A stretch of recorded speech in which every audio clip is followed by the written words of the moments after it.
Odisha plus खबर ही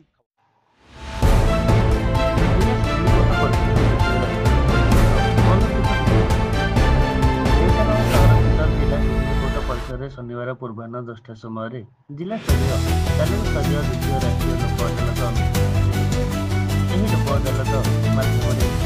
समस्त प्रकार मकदमा सहयोग सुविधार समाधान कर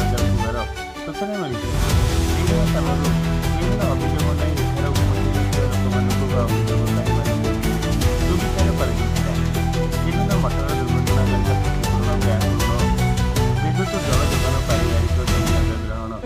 चेक बाउंस श्रम विवाद मामला इत्यादि आपस भाव में समाधान कर आज विभिन्न अभियोग नहीं एठारे लोक मैंने पहुंची आपस भाव में समाधान कर